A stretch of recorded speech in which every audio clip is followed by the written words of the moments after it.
जंग खैबर के शुरुआती दिनों में ही वेस्ट बैंक में पिछले 5 दिनों में 7 घटनाएं हो चुकी हैं।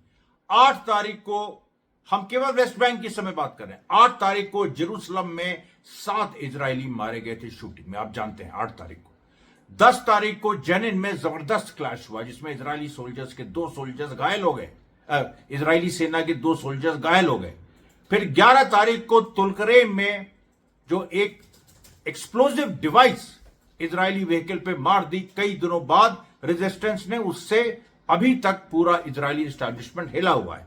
तो ये हो गया 8, 10 और 11। चलिए 8, 9, 10, 11 4 दिन में ऑलरेडी 3 घटनाएं केवल वेस्ट बैंक में। गाजा में जो 8 तारीख को हुआ वो उसकी बात नहीं कर रहा हूं। तो ये और उसके बाद 12 सितंबर, आज 12 सितंबर 2025 3 घटनाएं हुई हैं। आज जेरूसलम के एक होटल में फिर से स्टैबिंग ऑपरेशन हो गया, जबरदस्त। उसके बाद ट्यूबस में एक इंजीनियरिंग ट्रैप लगा के इजरायली व्हीकल्स को फंसा के वहां पर एक्सप्लोजिव्स दाग दिए हैं रेजिस्टेंस ने। उसके बाद जेनिन के जुबूबा एरिया में एक बड़ा कांड हो गया है, वहां पर भी चारों तरफ से घात लगा के रेजिस्टेंस ने इजरायली सोल्जर्स को मार दिया है। ये देखिए अमरीश मिश्रा स्पीक्स आज का जो है, आज का, कल के बाद से स्थितियां बदल गई। जंग खैबर का ऐलान हो चुका है और जंग खैबर में अब देखिए आप कैसे माहौल बनता। आज जो खबरें आप हमारे पास है, वेस्ट बैंक की सारी घटनाएं हैं। आज हम कुछ वीडियोस भी आपको दिखाएंगे। हमास ने जो 8 तारीख को, 8 अगस्त को जो जबलिया गाजा में जो घटना की थी जिसमें 4 इजरायली सोल्जर्स मारे गए थे, आपको याद होगा 8 तारीख को 7 जेरूसलम में इजरायली सेटलर्स और 4 इजरायली सोल्जर्स मारे गए थे 8 सितंबर को। तो उसका वीडियो प्रकाशित कर दिया और वो वीडियो भी आपको मैं दिखाऊंगा कितना सनसनीखेज है और उसमें क्या क्या चीजें कही गई हैं वो है। उसके बाद अरब समिट तुरंत बुलाया जा रहा है कतार वाली घटना पे कि ये कैसे हो गया, किस तरीके से। इसमें देखिए अरब मुल्क इस समय बैकफुट पे हैं, यही मौका है। सब लोग हमास को अपना नेता मानने जा रहे हैं कि हमास ही हमारा लीडर है। कतार बार बार यूनिफाइड रिस्पांस की बात कर रहा है। बातचीत के तो सारे द्वार बंद हो गए। और उसके बाद American press, Washington post, New York times, London guardian, यानी अमेरिकन और यूके प्रेस, ये क्या कह रहा है? ये कह रहा है कि अब नेतन्याहू एक लूज कैनन हो गया, रोग स्टेट हो गया। जैसे लैटिन अमेरिका में ये किसी को रोग स्टेट कह देते थे पहले, जो अमेरिका का विरोधी होता था, वो नेतन्याहू को कह रहे हैं रोग स्टेट, कि ये रोग हो गया है। यानी इजराइल का स्टेट चलो अपनी जगह है, नेतन्याहू अपने व्यक्तिगत एजेंडे के लिए इजराइल के स्टेट को इस्तेमाल कर रहा है, ये रोग हो गया है। अब ये देखिए बहुत ऐसी चीजें सामने आ रही। नेपाल की भी जो घटना है, अब उसमें मैं देखिए बहुत एक महत्वपूर्ण शख्स का इंटरव्यू कल लेने जा रहा हूं। मैं उसका कुछ पार्ट इसमें रिलीज करूंगा इस चैनल पे और कुछ अमरीश मिश्रा स्पीक्स 2 में। उसके बाद आप देखिए और भी सारी जो घटनाएं हैं उस पर हम बात करेंगे। सीरिया लेबनान पे उतनी ज्यादा बात नहीं करेंगे क्योंकि आज कुछ वीडियोस दिखाने हैं। ईरान को लेके बड़ी रिसर्च चल रही है। कुछ इंपॉर्टेंट लोग, कुछ अच्छे जो यंगस्टर्स हैं वो इसमें लगे हुए हैं और वो ऐसी चीजें निकाल रहे हैं कि मैं पढ़ के हतप्रभ हो गया। लोगों को नहीं पता ऑस्ट्रोनॉटिकल क्या होता, उस फील्ड में ईरान चला गया है।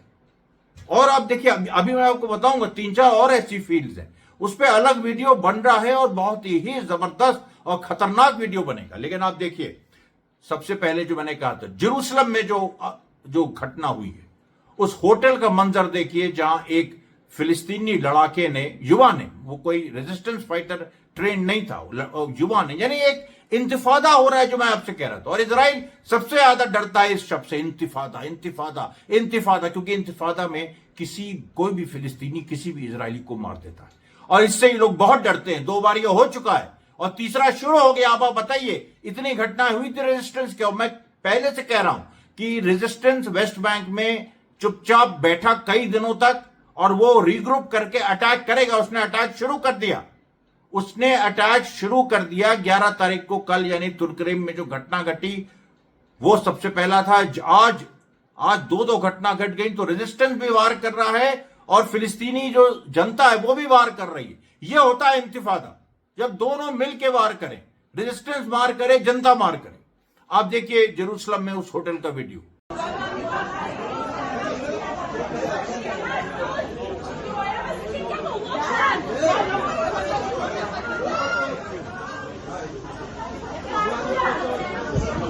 तो ये देखिए। अच्छा, अब इसके बाद जो पैलेस्टीनियन जो युवा वो गिरफ्तार हो गया है, वो शुआफत का है वहीं पर, यानी उसी एरिया का। जेरूसलम में देखिए क्या हो रहा है। जेरूसलम में एक के बाद एक इस तरह की घटनाएं हो रही हैं। जेरूसलम एक समय 2021 में बड़ी लड़ाई हुई थी, जिसको बैटल ऑफ जो सैफ अल कुद्स कहते हैं, बैटल ऑफ द स्वॉर्ड्स, जब यहिया सिनवार के नेतृत्व में, और उसमें इजराइल हारा था। तो देखिए जेरूसलम में कभी भी इस तरह की पूरी सिचुएशन क्या पैदा हो सकती, कि अब तो हो गई है। वेस्ट बैंक के सारे इलाकों में इस तरह की सिचुएशन हो गई है। इजराइल के लोग कह रहे हैं, इजराइल ब्रॉडकास्टिंग अथॉरिटी ने कहा है कि यह अप्रत्याशित घटना है, और ये जेरूसलम में अभी 8 तारीख को 7 लोग मारे गए, आज स्टैबिंग ऑपरेशन हुआ। अब बड़ा मुश्किल है फिलिस्तीनियों को रोकना। इंतिफादा एकदम सर पे है, दरवाजा खटखटा नहीं रहा, अब वो अंदर घुस चुका है। उसके बाद देखिए दूसरी जो एक और घटना घटी है कि मोलोटोव कॉकटेल्स अजुन कलकलिया में फिलिस्तीनी युवाओं ने इजरायली व्हीकल्स पे फेंके, और उससे एक सनसनी पैदा हुई, क्योंकि उन मोलोटोव कॉकटेल्स में कुछ एक और इथेनॉल या कुछ एक और चीज थी, जिससे तुरंत उसने आग पकड़ ली और 3 इजरायली सोल्जर उसमें हल्का सा जल गए, ज्यादा नहीं, हल्का सा जले। लेकिन उसको ये लोग बहुत महत्वपूर्ण मान रहे हैं, क्योंकि इस तरह की घटनाएं 2000 और 2004 के बीच सेकेंड इंतिफादा के समय हुई थी।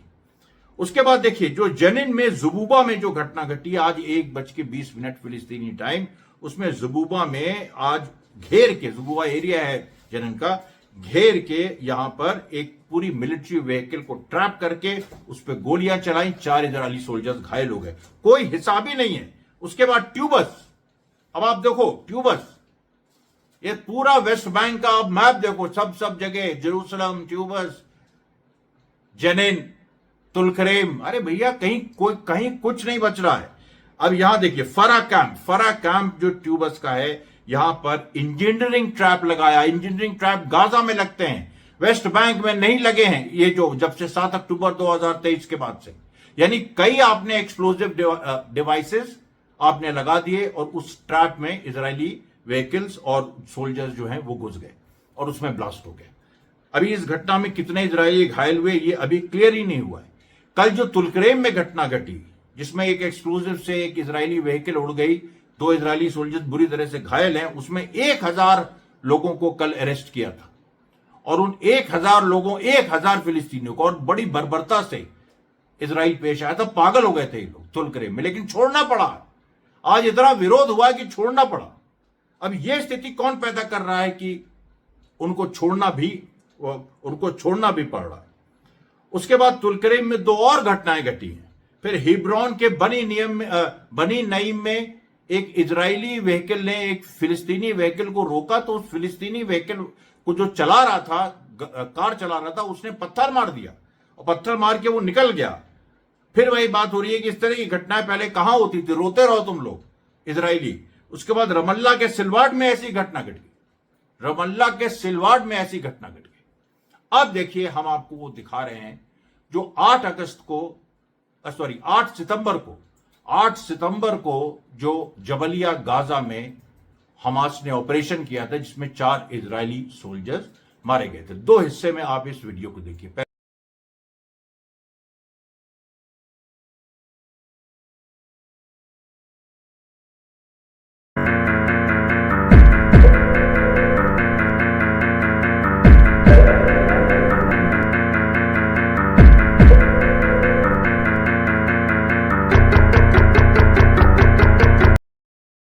अब आपने इसमें देखा कि एक्सप्लोजिव्स प्लांट हो रहे हैं, और ये पता है क्या है, ये आईईडीज हैं जो ईएफपी में ट्रांसफॉर्म हो चुके हैं। इंप्रोवाइज्ड एक्सप्लोजिव डिवाइसेस, जो ईएफपी यानी एक्सप्लोसिवली फॉर्म्ड पेनिट्रेटर्स, आप देख सकते हैं स्क्रीन पे, जो पूरा कैसे ईएफपी जो आईईडी है वो ईएफपी में ट्रांसफॉर्म होता है। एक एक्सप्लोजिव डिवाइस कैसे एक रॉकेट बन जाती है। तो ये प्लांट हुआ है, अब उसका असर देखिए।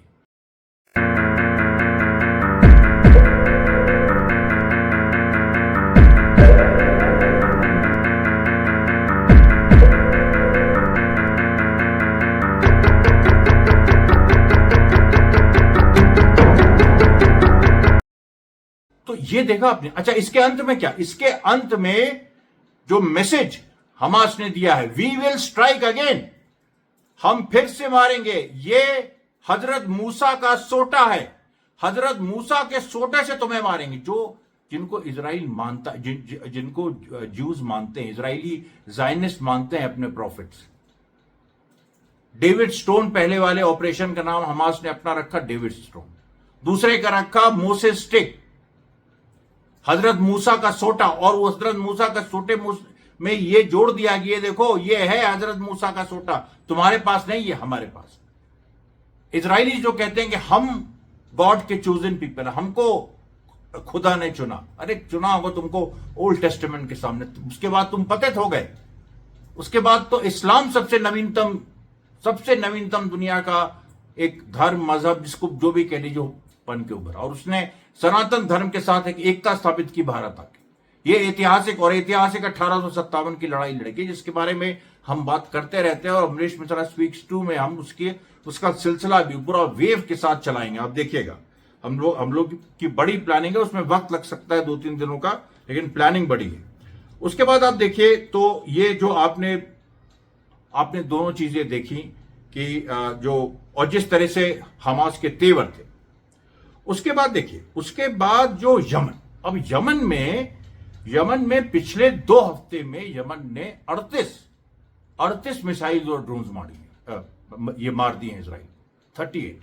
और ये देखिए, खुद हूतीस के जो नेता है अब्दुल अल मलिक हूती, उन्होंने खुद ही कहा है कि इस तरीके का पूरा हम लोगों ने ऑपरेशन किया। कल 3 ऑपरेशन किए थे, आज फिर 2 ऑपरेशन कर दिए हैं। और हाइपरसोनिक बैलिस्टिक मिसाइल जो ये मार रहे हैं, इससे इजराइल को नुकसान हो रहा है। सबसे बड़ी बात है, इंटरसेप्ट नहीं हो रहा है। और अभी जहां तक मेरी रिपोर्ट है, ज्यादातर जो सेमी डिकॉयज ये लोग यूज कर रहे हैं, अभी असली मिसाइल नहीं मारी है। सेमी डिकॉयज इसलिए यूज कर रहे हैं कि इजरायली जो डिफेंस है, जो एयर डिफेंस सिस्टम, उसको छका दें, और उसके बाद वो लोग एक हमला करेंगे जिसमें कई इजरायली सोल्जर्स के मारे जाने की स्थिति बनेगी, या मतलब इजरायली सेटलर्स के मारे जाने की स्थिति बनेगी। उसके बाद देखिए, इजराइल के अंदर जो संकट है, अब पूरे गाजा में ये लोग महामारी फैला रहे हैं। आज भी देखिए, मैल न्यूट्रिशन, भुखमरी से 4 गाजा के जो सिविलियंस हैं वो शहीद हुए, जिसमें 2 बच्चे थे। बॉम्बिंग से भी भयंकर बॉम्बिंग हुई, पूरे घर ये उड़ा रहे हैं, और इतनी भयंकर तरीके से, मतलब अब ये इन्होंने कहा है कि बड़े बड़े टावर्स हम उड़ा दें तो कहीं गाजा के लोगों को रहने की जगह नहीं मिल जाए। लेकिन गाजा के लोग लगातार कह रहे हैं कि हम वहीं बने रहेंगे।